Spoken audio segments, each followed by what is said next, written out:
안녕하세요. 오늘은 저희가 받은 여러 자료들, 과학 논문도 있고 사용자 후기나 기사들도 있는데요. 이걸 바탕으로 요즘 좀 이야기가 나오는 성분이죠.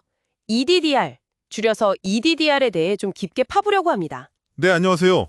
이게 우리 몸 DNA의 일부이기도 한 당 성분이라는데 과연 탈모의 새로운 희망이 될 수 있을지 기대도 되고 또 한편으로는 걱정도 되는 그런 지점들을 같이 짚어보겠습니다. 그럼 가장 기본적인 것부터 시작해볼까요? EDDR, 이게 정확히 뭔가요? 자료 보니까 우리 몸에 원래 있는 당이라고 나오던데. 네, 맞습니다.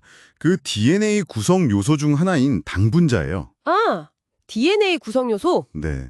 원래는 이제 상처 치유 효과 연구 같은 걸 하다가 모발 성장에도 영향이 있을 수 있다, 이런 가능성이 발견된 거죠. 상처 치유에서요? 흥미롭네요. 네. 그래서 핵심 작용 원리는 뭐냐면 모낭 주변에 그 신생 혈관 생성을 촉진하는 걸로 보고 있어요. 신생 혈관 생성이요? 네. 새로운 혈관을 만들어서 모낭 쪽으로 혈액이랑 영양 공급을 더 원활하게 해주는 거죠. 아하. 이게 국소적으로 봤을 때 VFG라는 성장인자 생성을 늘리는 거랑 관련이 있고요. 혈관 생성 촉진이라. 이게 근데 EDDR 말고도 이런 작용을 하는 물질들이 있지 않나요? 자료들을 보면 EDDR만의 특별한 점 같은 게 좀 언급되어 있나요? 네, 좋은 질문인데요. 혈관 생성 촉진 물질 자체는 다양하죠. 근데 EDDR의 경우는 예를 들어 기존 탈모 치료자인 피나스테리드 같은 경우는 전신 호르몬에 영향을 주잖아요. 그쵸. 근데 이건 그게 아니라 문제가 되는 두피 부위에만 국소적으로 작용한다는 점. 이게 좀 차별점으로 부각되는 것 같습니다. 아, 국소작용이요? 네. 아, 그리고 또 다른 기존 연구도 있어요. 그 연세대 최광열 교수팀 연구 같은 건데 CXC5라는 단백질 활성을 억제해서 모발 생성을 촉진한다. 이런 연구도 진행 중이고요. 그러니까 작용 방식이 한 가지만은 아닌 거죠. 그렇군요. 여러 가능성을 보고 연구 중이군요. 근데 역시 제일 사람들 관심을 끈 건 그 2024년 연구 같아요. 셰필드 대학이랑 콤차스 대학. 아, 네네. 그 쥐 실험 결과 말씀이시죠. 네, 맞아요. 미녹시딜이랑 거의 효과가 비슷했다면서요. 네, 그 연구 결과가 파장이 꽤 컸죠. G 실험에서는 2DDR 젤을 발랐더니 모발 굵기나 밀도가 꽤 유의미하게 증가했고 그 효과가 미녹시딜의 한 80에서 90% 수준에 달했다, 이렇게 보고가 됐습니다. 와, 80, 90%면 엄청난데요? 네, 그리고 특별한 피부 자극이나 다른 부작용 같은 것도 관찰되지 않았다고 하고요. 여기까지만 보면 굉장히 희망적이죠. 그렇죠. 근데 진짜 흥미로운 건 정작 그 연구를 진행했던 맥닐 교수나 야르 교수 본인들은 이 결과만 가지고 막 제품이 팔리는 거에 대해서는 우려를 표했다는 거예요. 맞아요. 그게 중요합니다. 쥐 실험 결과가 그렇게 좋았다는데 왜 그렇게 신중한 걸까요? 이 차이는 어떻게 봐야 해요? 바로 그게 핵심인데요. 이게 어디까지나 전임상, 다시 말해 동물 실험 단계의 결과이기 때문입니다. 아, 전임상 단계? 네.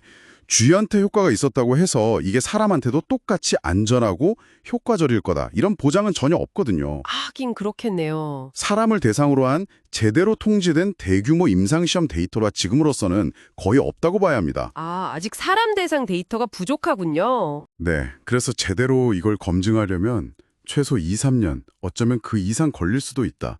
이게 대체적인 의견이에요. 연구자들이 신중할 수밖에 없는 이유죠. 하긴 새로운 성분이니까 당연히 잠재적인 위험성도 생각해봐야겠죠. 온라인 커뮤니티 같은 데 보니까 TDDR도 결국은 당이니까 그 최종당화 산물 AGES라고 하죠. 네, AGS. 그거 생성이나 산화 스트레스 같은 문제 때문에 오히려 모발에 안 좋을 수도 있다. 이런 걱정도 있더라고요. 액체 상태에서는 좀 불안정하다는 말도 있고요. 네, 그런 이론적인 우려들이 충분히 제기될 수 있습니다. 실제로 꽤 오래전 연구인데요. 1998년에 시험관 연구, 그러니까 인비트로 연구에서는 고농도의 TDDR이 특정 조건에서는 인간 세포의 사멸, 그러니까 아포프토시스라고 하죠. 그걸 유도할 수 있다, 이런 결과가 발표되기도 했었어요. 세포 사멸이요? 고농도에서? 네, 글루타치온을 고갈시키고 산화 스트레스를 통해서요. 오, 잠깐만요. 그러면 98년 연구에서는 세포 사멸 가능성을 얘기했는데 최근 연구에서는 혈관 생성을 촉진해서 모발 성장을 돕는다고요? 이게 좀 상반된 얘기 아닌가요? 정확히 보셨습니다. 그 부분이 약간 혼란스러울 수 있죠. 네, 좀 혼란스러운데요. 시험관 안에서의 어떤 세포 독성 결과랑 실제 살아있는 생체 내에서의 조직 재생 촉진 효과가 상반되어 보이는 지점이죠.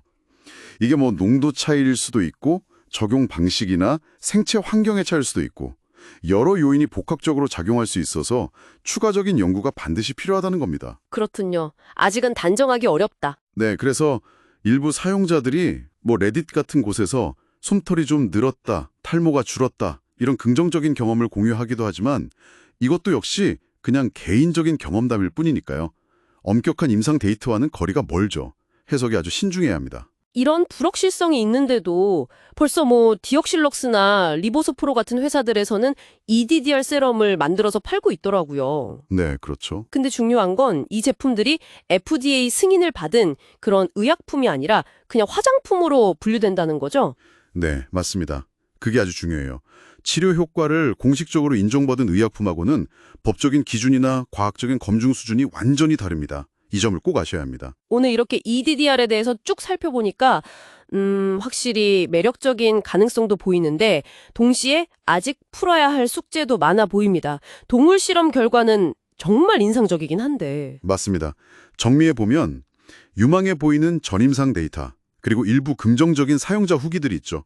하지만 그 이면에는 결정적인 인간 대상 임상 데이터가 없다는 것, 연구자들 스스로도 신중해야 한다고 말한다는 것, 그리고 당 성분 자체에 대한 이론적인 우려나 아주 초기이긴 하지만 세포 독성 연구 결과 같은 이런 명확한 간극이 존재합니다. 네, 간극이 분명히 있네요. 마지막으로 청취자분들께 이런 질문을 던져보면서 마무리할까 합니다. 이 DDR 자체의 효과나 안전성은 앞으로 더 검증이 필요하겠지만 이 논의가 우리에게 다른 생각을 하게 만드는 것 같아요. 어떤 걸까요? 예를 들어 단순히 호르몬을 조절하는 걸 넘어서 두피의 미세 혈액 순환이나 모낭 환경 자체를 개선하는 방향.